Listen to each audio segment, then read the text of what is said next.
So I've been really interested in Mark Zuckerberg lately. I have to say, is like that. I feel like for some reason his recent interviews have been so much more like down to earth. Like if you go back to one of his old interviews, like he was just super duper like everyone was calling him like a robot. Like it was so true. And the recent, I don't know what happened. I think Elon Musk has made a huge impact on like how like CEOs talk to in interviews, but he's just been so like look at this, like it's just like so normal. GPUs couldn't necessarily get as many as they wanted because there were all these supply constraints. Yeah.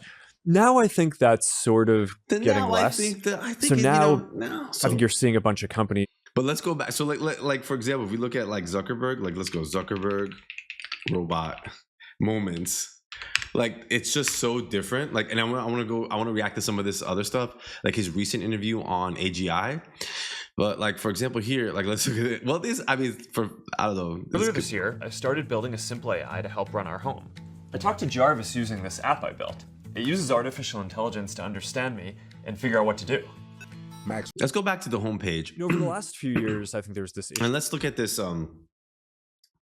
What Mark Zuckerberg claimed to be saying that the bottleneck here is like is energy. So let's understand this. Not of GPU production. Yeah. Right. So even companies that had the money to pay for the GPUs couldn't necessarily get as many as they wanted because there were all these supply constraints. Yeah. Now I think that's sort of getting less. So now I think you're seeing a bunch of companies think about, wow, we should just like really invest a lot of money in building out these things. And I think that will go for some period of time. There is a capital question of like, okay, at what point does it stop being worth it to put the capital in? But I actually think before we hit that, you're going to run into energy constraints, right? Because I don't think anyone's built a gigawatt single training cluster yet. I mean, just to, I guess, put this in perspective, I think a gigawatt, it's like around the size of like a meaningful nuclear power plant only going towards training a model. And then Wow. you run into these things that just end up being slower in the world. Like getting energy permitted is like a very heavily regulated government function. And if you're talking about building large new power plants or large build outs and then building transmission lines that cross other private or public land, that is just a heavily regulated thing. So you're talking about many years of lead time. So Oh, wow. if we wanted to stand up just some like massive facility to power that, I think that's a very long-term project. Wow. I think we would probably build out bigger clusters than we currently can if we could get the energy to do it.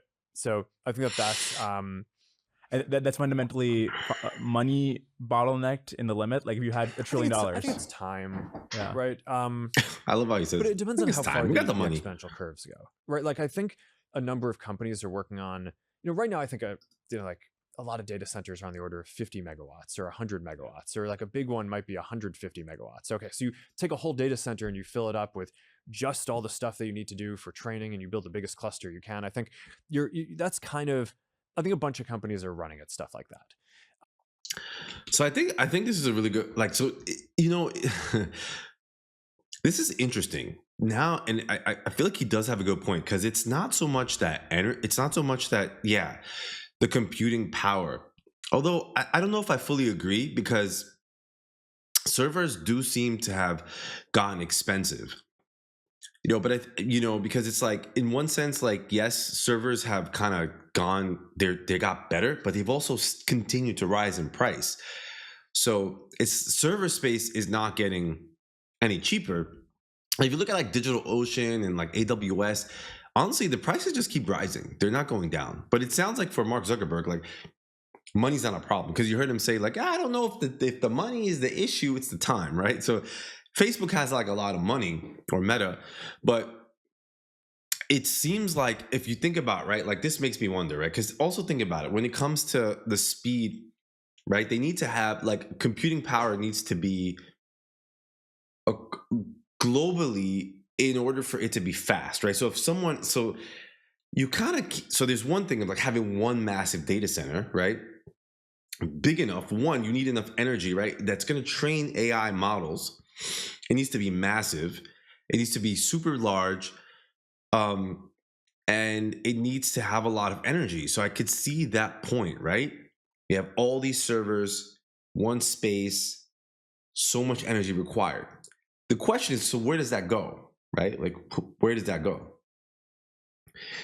And then not only that, right? Like, you know how AWS has servers all around. So if you want to have speed globally, then you need to have these centers, multiple centers across the globe, right? So let's say you have one in the US, you have one in China, which I don't know if you'll get one in China from the US. You'll have one in Russia, or wherever these spaces, these places are. In order for this AI to be able to be some sort of global, efficient, speedy, have access to it, well, how do you do that? How is Meta going to get a data center or an AI data center globally accessible, right? Because you need massive data center. You need to place them in so many areas across the globe. So what it seems to me like what Zuckerberg is saying is that there is much more bureaucratic and political, red tape, to cross, because where can you put this? And again, and then I think that's a good point. Like, I didn't realize, like, energy, just like AI is going to create. It's not just the AI itself, right? It's the training of the AI. It's the servers that's required. It's the massive data centers required. It's the energy required for every data center. And then it's where do you put those? And how are they accessible? And if you need them globally, how do you protect them, right? Because for sure, if it kind of, obviously data centers are already a security risk, like when it comes to, global issues, war, things like that, things on that nature, how do you protect it, right? So that's another good point. I never thought about that. But then when you start getting into building a data center that's like 300 megawatts or 500 megawatts or a gigawatt, just no one has built a single gigawatt data center yet. So I think it will happen, right? This is only a matter of time, but it's not going to build a single gigawatt data center yet. So I love the gigawatt. All I can think of is when it comes to gigawatts is Back to the Future.